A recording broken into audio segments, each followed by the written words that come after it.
Perkenalkan, saya Dwi Nova Wijayanti, NIM 182177047.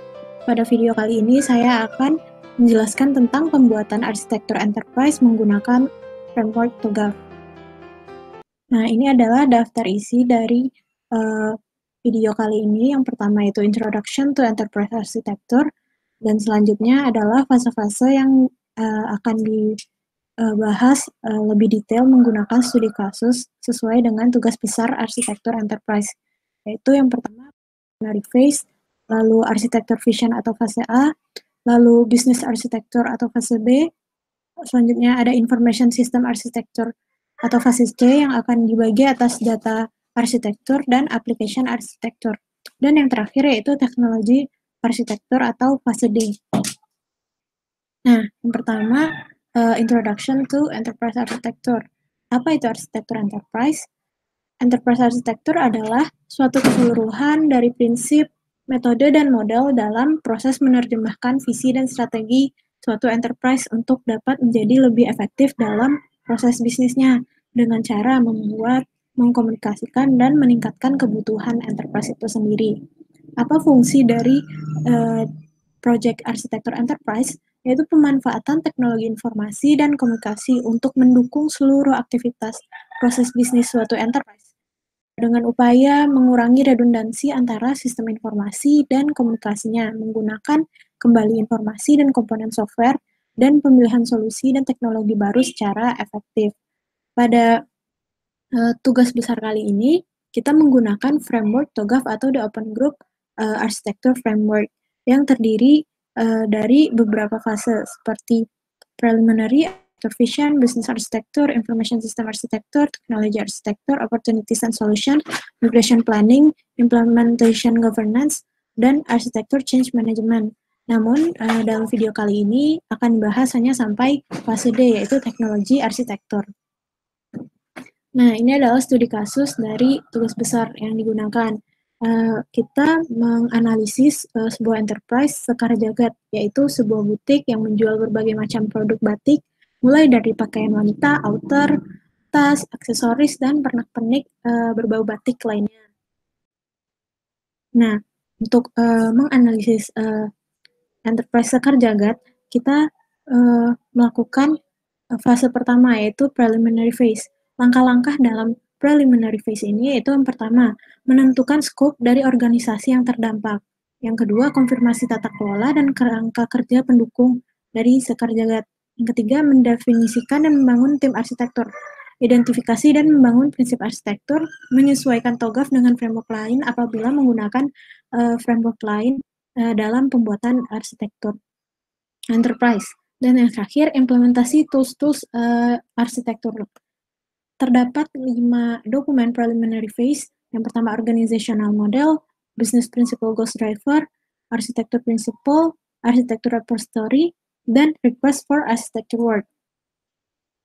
Nah, untuk mendetailkan fase preliminary ini, dalam dokumen organizational model, kita akan mendefinisikan scope dari enterprise yang terdampak. Terdapat 5 bagian yang enterprise yang terdampak. Yang pertama ada core enterprise, soft enterprise, extended enterprise, communities, dan governance.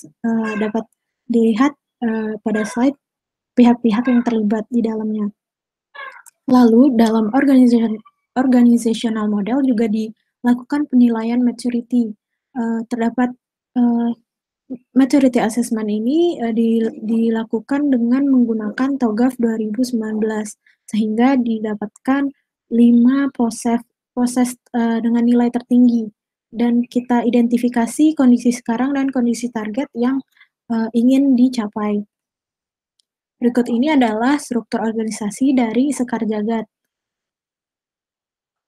Nah, dalam dokumen Business Principle Goals and Driver, terdapat 5 tujuan dari sekarjagat, yaitu meningkatkan brand awareness, meningkatkan customer satisfaction, meningkatkan customer retention, meningkatkan market share, dan mengurangi life cycle cost produk-produk yang dijual oleh sekarjagat. Nah, untuk fase selanjutnya yaitu arsitektur vision atau fase A. Langkah-langkah yang dilakukan dalam fase ini adalah pertama, mengembangkan proyek arsitektur. Lalu diidentifikasi stakeholder, concern-nya, dan kebutuhan bisnisnya. Yang ketiga, memastikan tujuan, penggerak, dan batasan dari bisnis ini. Mengevaluasi kapabilitas bisnis. Yang kelima, menilai kesiapan transformasi. Yang keenam, mendefinisikan skop proyek pembuatan arsitektur. Yang ketujuh, memastikan prinsip arsitektur. Yang delapan, mengembangkan visi dari arsitektur. 9, mendefinisikan target nilai arsitektur dan KPI-nya. Yang ke-10, identifikasi risiko proyek dan mitigasi yang mungkin terjadi selama pembuatan proyek. 11, membuat statement of architecture work. Nah, dalam fase A atau architecture vision ini terdapat 4 dokumen. Yang pertama, dokumen architecture vision, 2 communication plan, 3 capability assessment, 4 statement of architecture work. Nah, dalam dokumen architecture vision, kita mengidentifikasi proses-proses yang berubah dalam proses bisnis suatu enterprise. Lalu kita juga tentukan environment yang terdampak. Seperti contohnya proses yang berubah adalah pencatatan transaksi. Environment yang terdampak yaitu bisnis pencatatan dari kasir, mencatat pembelian barang di buku secara konvensional, sekarang menjadi input data ke komputer. Lalu di lingkungan teknologinya, menggunakan teknologi yang terintegrasi antara sistem dengan database transaksi, sehingga transaksi yang berhasil divalidasi akan langsung disimpan di database. Begitupun proses-proses lain. Nah, dalam dokumen arsitektur vision juga dijelaskan hasil dari model arsitektur yang ingin dicapai dengan service blueprint seperti gambar pada slide ini. Selanjutnya yaitu pada dokumen communication plan, itu mengidentifikasi segala bentuk komunikasi yang akan dijalankan dalam pembuatan proyek.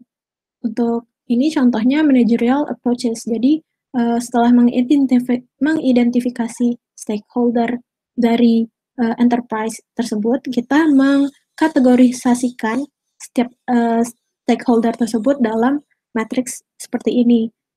Didapatkan high power dan high interest, terdapat stakeholder pemilik dan head of branch, sehingga harus komunikasi yang dijalankan harus di-manage dengan intens.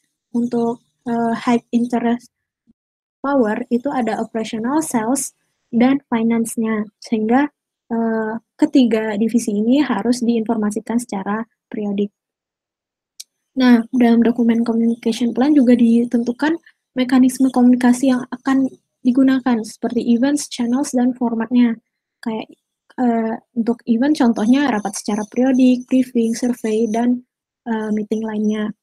Untuk channels itu media yang digunakan dalam berkomunikasi, seperti contohnya aplikasi chatting, Google Drive, email, smartphone secara dan tatap muka. Untuk format itu adalah format digital dan non-digital. Jadi kalau misalnya laporan itu formatnya dalam bentuk digital. Kalau untuk survei, meeting, dan briefing itu formatnya dalam bentuk non-digital. Nah, dalam dokumen capability assessment, itu kita mengidentifikasi business capability dari suatu enterprise. Nah, dapat dilihat di list beberapa capability dari bisnisnya, lalu kita identifikasi juga target yang ingin dicapai dari capability tersebut. Sebagai contoh, di sini untuk Sekar Jagad terdapat business capability pencarian bahan baku. Untuk keadaan saat ini, itu mencari bahan baku dengan aplikasi e-commerce. Pencarian bahan baku sesuai selera pemilik, belum ada standar yang pasti. Sehingga nantinya setelah proyek arsitektur enterprise ini diimplementasikan, terdapat standar dalam pemenuhan tujuan pencarian bahan baku dan mekanisme pengukuran performansinya nantinya. Berikut ini juga adalah business capability dari Sekar Jagad tersebut. Dalam dokumen capability assessment juga terdapat IT capability, di mana Sekar Jagad juga dapat melakukan pendataan terhadap data stok barang, melakukan pendataan terhadap data transaksi penjualan, dan pengelolaan data finansial perusahaan. Nah, dalam capability assessment ini juga terdapat beberapa faktor kesiapan dari enterprise tersebut untuk proses transformasi setelah menjalankan proyek pembuatan arsitektur enterprise ini. Terdapat 6 faktor seperti vision, desire, willingness, and resolve, needs, funding, governance, dan accountability. Untuk contoh yang contoh visi faktornya itu untuk needs, kebutuhan dari perusahaan untuk mengimplementasikan arsitektur enterprise sudah terdefinisikan dengan jelas, sehingga setiap divisi dari enterprise tersebut membutuhkan arsitektur enterprise ini. Nah, dalam dokumen Statement of Architecture Work, didefinisikan proyek-proyek yang akan dikembangkan dalam pembuatan arsitektur enterprise ini. Terdapat 6 proyek untuk tugas besar yang dibuat. Yang pertama itu ada sistem POS atau point of sales, lalu ada official website, lalu ada sistem informasi pendataan inventaris barang-barang, lalu ada bekerja sama dengan pihak e-money untuk proses pembayaran, lalu ada project endorsement ke model Instagram untuk memperluas promosi dari Sekar Jagad, dan terakhir yaitu project pembuatan produk pakaian pria, sehingga customer dari Sekar Jagad itu sendiri tidak hanya terpaku pada wanita. Nah, lanjut ke fase B. Fase B, yaitu bisnis arsitektur. Terdapat 9 langkah dalam pembuatan bisnis arsitektur ini. Yang pertama, memilih model referensi, viewpoint atau sudut pandang, dan tools-tools. Dipecah lagi menjadi beberapa bagian, yaitu menentukan model proses. Yang kedua, mengidentifikasi kebutuhan layanan. Yang ketiga, mengidentifikasi katalog untuk bisnis building block. 4, identifikasi matriks yang dibutuhkan, identifikasi diagram yang dibutuhkan, dan identifikasi tipe-tipe kebutuhan. Yang step kedua, mengembangkan baseline bisnis arsitektur, lalu mengembangkan targetnya, lalu dianalisis kesenjangan dari baseline dan target tersebut. Yang kelima, identifikasi kandidat komponen roadmap. Yang keenam, menetapkan dampak dari project arsitektur enterprise yang dilakukan ini. Yang tujuh, menyalurkan pandangan dari stakeholder. Yang kedelapan, finalisasi arsitektur. Dan terakhir, membuat dokumen arsitektur definition. Nah, terdapat 2 dokumen dalam fase B ini. Yang pertama, arsitektur definition, dan yang kedua, arsitektur requirement specification. Untuk lebih jelasnya, dalam dokumen arsitektur definition terdapat business arsitektur model, di mana terbagi atas 3, konseptual, logical, dan physical. Nah, ini adalah contoh konseptual baseline dari Sekar Jagad. Nah, ini adalah target. Dapat dilihat bahwa perubahan dari bisnis arsitektur model Sekar Jagad yang baru itu yang warna biru. Ini adalah logical baseline, ini adalah logical targetnya. Nah, lanjut, ini fase selanjutnya yaitu fase C, Information System Architecture. Langkah-langkahnya mirip dengan fase B sebelumnya, namun yang dikembangkan adalah data atau application architecture. Nah, dokumen yang terdapat dalam Information System Architecture atau fase C ini ada Architecture Definition dan Architecture Requirement Specification. Nah, contohnya data arsitektur model. Ini adalah conceptual baseline-nya. Terdapat 5. Nah, di sini adalah targetnya nantinya. Ada penambahan marketing, pramuniaga, dan kasir. Ini adalah logical baseline-nya, dan ini adalah logical target yang akan dicapai. Nah, untuk application architecture model, ini adalah konseptual targetnya. Dapat dilihat yang berwarna biru adalah target-target yang akan dikembangkan dalam proyek pembuatan arsitektur enterprise ini. Nah, logical target dapat dilihat juga bahwa target kedepannya dalam application arsitektur model ini terdapat beberapa alat baru seperti email, software points of sale, fingerprint absensi, dan lainnya. Ini adalah physical baseline dari application arsitektur. Jadi saat ini Sekar Jagad hanya menggunakan EDC, aplikasi sosial media, spreadsheet, dan mesin kasir sebagai aplikasi yang digunakannya. Untuk targetnya, kita harapkan dapat digunakan email serta software point of sale dan fingerprint absensi ke depannya. Untuk fase yang terakhir yaitu teknologi arsitektur atau fase D.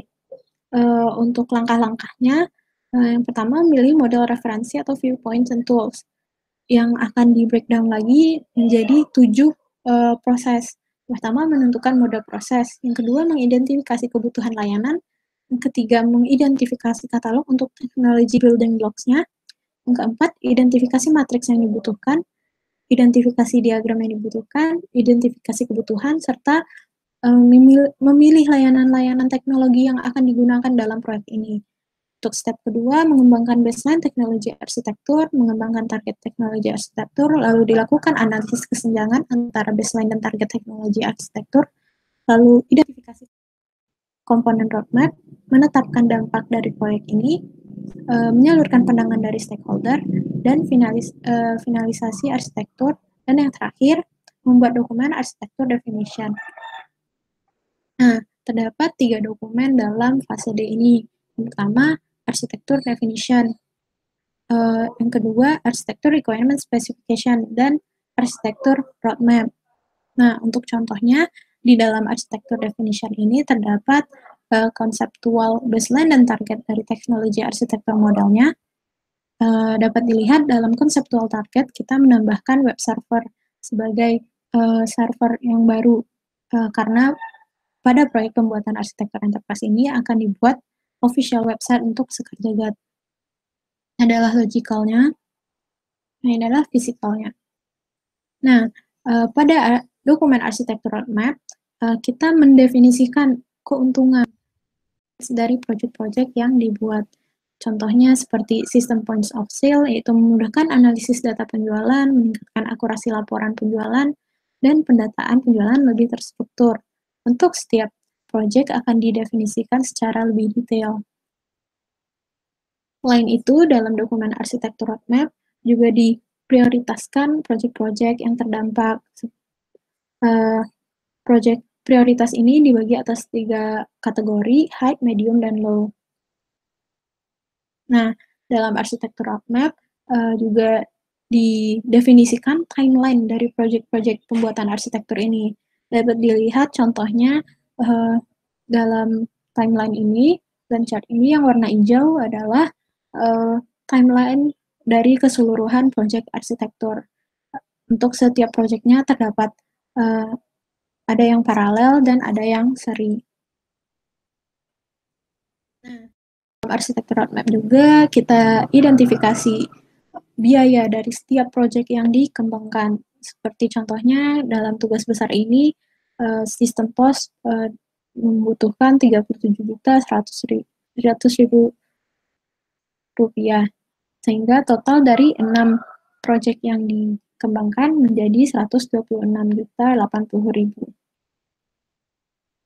Nah, dalam arsitektur roadmap juga didefinisikan kembali baseline dan target solution building block yang diharapkan dari pembuatan proyek arsitektur ini. Untuk contohnya, dalam proyek ini, kita baseline-nya itu pengecekan stok produk masih dilakukan secara manual. Pengecekan stok inventory bahan mentah juga masih manual. Laporan penjualan dan keuangan ditulis secara manual menggunakan buku. Dan pembayaran masih dengan metode konvensional, tidak menggunakan e-money. Nah, target yang kita ajukan pengecekan stok produk terintegrasi antara toko offline dan online nantinya. Nah, stok inventory dapat dilihat dimanapun dan terdapat notifikasi jika terdapat stok barang yang mulai menipis sehingga dapat di-restock secara cepat. Yang ketiga, laporan penjualan dan keuangan di-generate secara otomatis oleh sistem sehingga dapat dilihat secara per hari, per bulan, atau per tahunnya. Terakhir, pembayaran menggunakan metode digital payment karena dalam proyek pembuatan arsitektur ini juga kita bekerja sama dengan pihak e-money. Nah, sekian dari penjelasan saya tentang pembuatan arsitektur enterprise menggunakan TOGAF dalam tugas besar arsitektur enterprise. Terima kasih. Assalamualaikum warahmatullahi wabarakatuh.